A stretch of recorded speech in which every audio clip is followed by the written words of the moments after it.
प्रेम की परिभाषा क्या है, शायद यह सुधा नहीं जानती थी।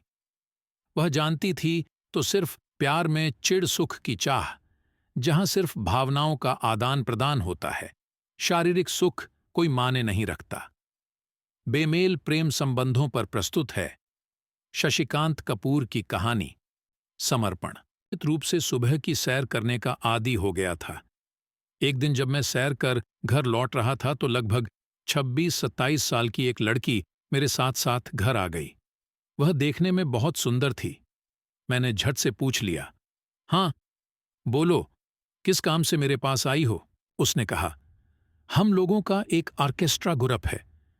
मैं रिहर्सल के बाद रोज इधर होते हुए अपने घर जाती हूं।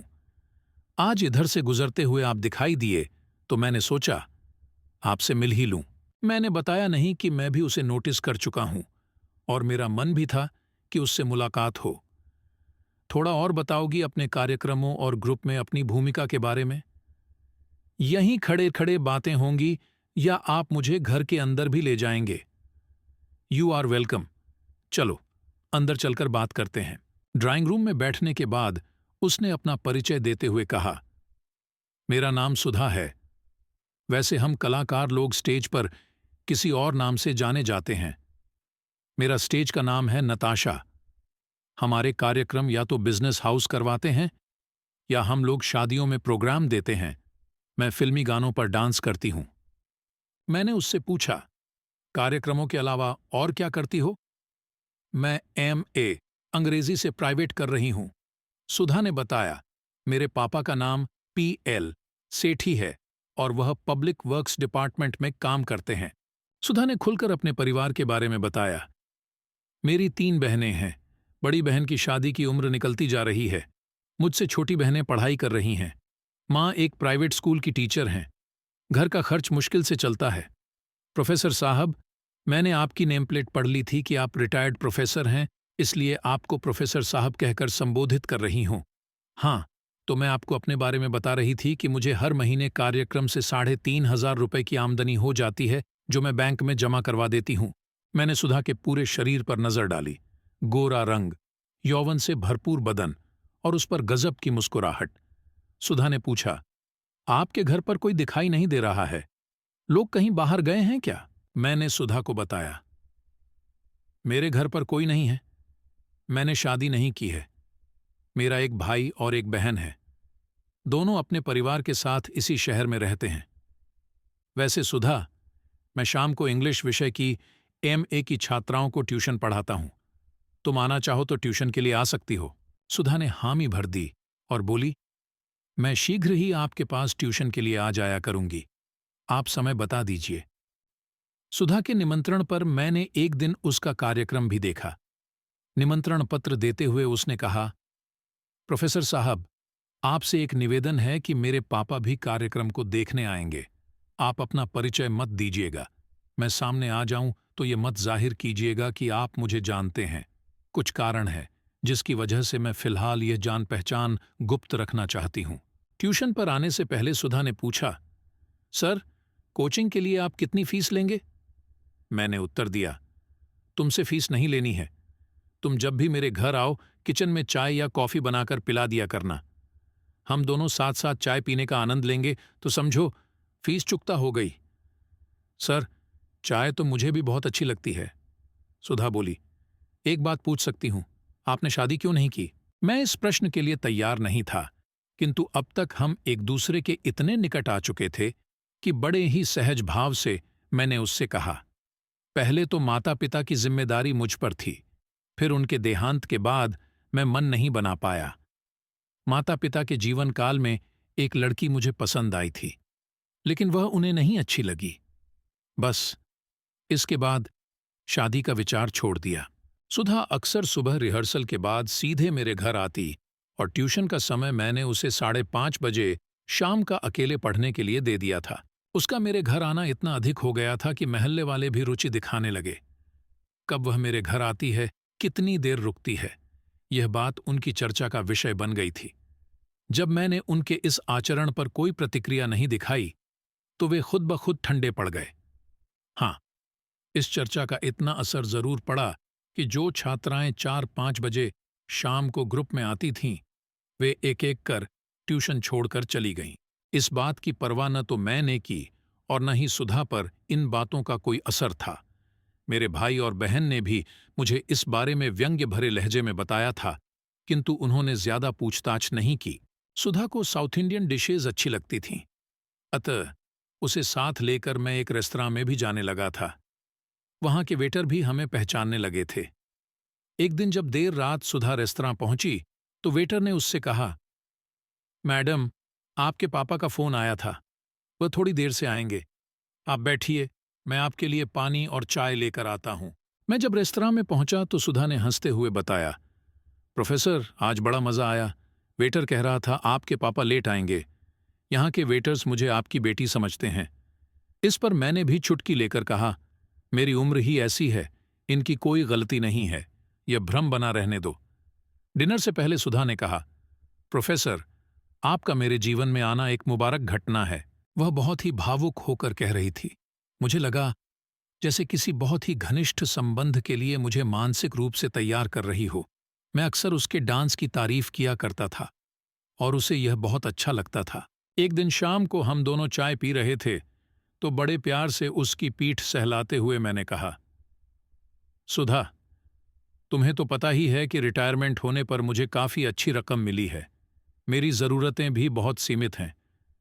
मेरा एक योगदान अपने परिवार के लिए स्वीकार करो। हर महीने तुम्हें मैं 1,000 रुपए दिया करूंगा, वह तुम अपने अकाउंट में जमा करवाती रहना। सुधा ने खुलकर अपने परिवार के बारे में बताया। मेरी 3 बहनें हैं। बड़ी बहन की शादी की उम्र निकलती जा रही है। मुझसे छोटी बहनें पढ़ाई कर रही हैं। माँ एक प्राइवेट स्कूल की टीचर हैं। घर का खर्च मुश्किल से चलता है। प्रोफेसर साहब, मैंने आपकी नेम प्लेट पढ़ ली थी कि आप रिटायर्ड प्रोफेसर हैं, इसलिए आपको प्रोफेसर साहब कहकर संबोधित कर रही हूं।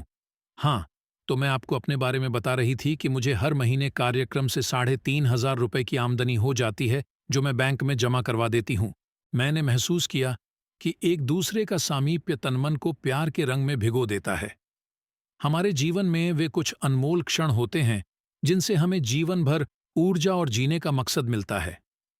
जवानी की दहलीज पर खड़ी सुधा पूरी उमंग और जोश में थी। उसे प्रेम के प्रथम अनुभव की तलाश थी। उसे चाहिए था जी भरकर प्यार करने वाला एक प्रौढ़ और पुरुषार्थी प्रेमी, जो शायद उसने मुझ में ढूंढ लिया था। नाजुक और व्यावहारिक क्षणों में कभी कभी नैतिकता बहुत पीछे रह जाती है। घनिष्ठता के अंतरंग क्षणों में चाय की चुस्कियां लेते हुए साहस कर सुधा ने पूछ ही लिया, प्रोफेसर, कौन थी वह भाग्यशाली लड़की जो आपको पसंद आई थी?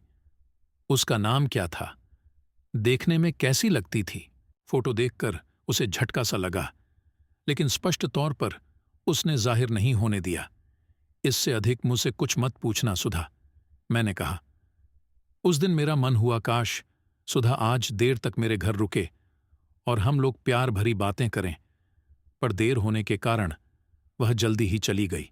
सुधा के निमंत्रण पर एक शाम मैं प्रोग्राम देख रहा था।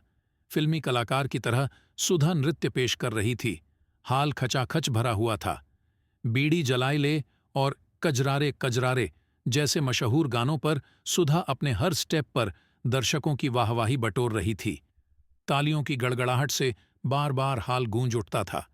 प्रोग्राम के अंत में मेरे पास से गुजरते हुए सुधा ने मुझसे धीमे स्वर में पूछा, प्रोफेसर, कैसा लगा मेरा डांस? मैंने धीमे स्वर में सराहना करते हुए कहा, तुम वाकई बहुत अच्छा डांस करती हो। दूसरे दिन सुधा शाम को 5 बजे मेरे घर पहुंची। घर में प्रवेश करते ही बोली, प्रोफेसर, चाय बनाकर लाती हूं, फिर ढेर सारी बातें करेंगे। वह चाय लेकर आई और मेरे पास बैठ गई। प्रोफेसर, आपने निशब्द फिल्म देखी है? सुधा ने पूछा। हाँ, देखी है, मुझे अच्छी भी लगी थी, मैंने बताया। सुधा मेरे इतने पास बैठी थी कि मन हुआ मैं उसके नरम गालों को स्पर्श कर अपने हाथों से उसे प्यार करूं। कृष्णा की याद आज ताज़ा हो उठी थी। उसे मैं इसी तरह प्यार किया करता था। उस दिन ट्यूशन का कोई काम नहीं हो पाया। बस नज़दीकियां बढ़ाकर हम दोनों एक दूसरे को प्यार करते रहे। जाते समय सुधा ने बड़े प्यार से मेरा हाथ अपने हाथ में लेकर कहा, निशब्द में अमिताभ बच्चन ने जिया से कितना जी जान से प्यार किया है। उम्र को भूल जाइए प्रोफेसर, मुझे आपसे वैसा ही बेबाक प्यार चाहिए। अपने स्वाभिमान को भी बनाए रखिए और मुझसे प्रेम करते रहिए। मेरा दिल कभी नहीं तोड़ी देगा। मेरे भीतर कुछ ऐसा परिवर्तन हो चुका था कि उम्र की सीमा को लांघकर मैंने सुधा को अपनी बाहों में कस लिया और प्यार करने लगा। नैतिकता की बात मत सोचना सुधा, मेरे साथ आज आनंद में डूब जाओ। मैं बोलता रहा, कुदरत ने शायद हम दोनों को इसीलिए मिलाया है कि हम प्रेम की ऐसी मिसाल कायम करें जिसका अनुभव अपने आप में अद्भुत हो। एक झटके में मुंह से अलग होते हुए सुधा बोली, प्रोफेसर, हम ऐसा कुछ भी नहीं करेंगे। निशब्द में भी ऐसा कुछ नहीं दिखाया गया है। अमिताभ ने जिया से कोई यौन संपर्क नहीं किया। चलो, वह तो कहानी थी। हम वास्तव में प्यार करते रहेंगे। बस एक यौन संपर्क को छोड़कर। एक पल रुककर वह फिर बोली, मैं एक बात और आपको बताना चाहती हूं कि जो फोटो कृष्णा की आपने दिखाई थी वह मेरी मां की है। मेरी मां का नाम कृष्णा है। प्यार तो किया है आपसे मैंने और जिंदगी भर करती रहूंगी। मैं अपने विचारों में खोया था। इतने में सुधा ने अपना फैसला सुना दिया। प्रोफेसर, यह मत सोचना कि मैं आपके पास आना बंद कर दूंगी। मैं एक बोल्ड लड़की हूं। आपको अपने मन की बात बता रही हूं। मां को बता चुकी हूं। अब मैं शादी नहीं करूंगी। आज के माहौल में जहां दहेज के लोभी लोग लड़कियों को तंग करते हैं, जला देते हैं या तलाक जैसे नर्क में ढकेल देते हैं, मैं शादी के चक्कर में नहीं पड़ूंगी। मैं अपनी मर्जी की मालिक हूं। आप चाहोगे तो आपके पास आकर रहने लगूंगी, नहीं चाहोगे तो भी आपके पास आती रहूंगी। बहुत सुरक्षित रहूंगी। मेरा हाथ अपने हाथ में लेकर शेक हैंड करते हुए उसने कहा। मेरी आंखों में आंसू छलक उठे थे। मैं उसको जाते हुए देखता रहा, बोझिल मन ली और निशब्द। लेकिन वह गई नहीं, वापस लौट आई। तुम क्या सोचते थे मैं तुम्हें आंसुओं के साथ छोड़ जाऊंगी? तुम्हें आश्चर्य हो रहा होगा। आपसे तुम संबोधन पर आ गई हूं। तुम में अपनापन लगता है। तुम रिटायर तो हो ही नहीं सकते। रिटायर काम से हुए हो, जिंदगी से नहीं। हम दोनों आज से नई जिंदगी शुरू कर रहे हैं। कल सुबह सामान के साथ आ रही हूं। हंसते हुए उसने कहा, अब तो मुस्कुरा दो, अब की सामान लेकर आ रही हूं। अच्छा, जाती हूं वापस आने के लिए।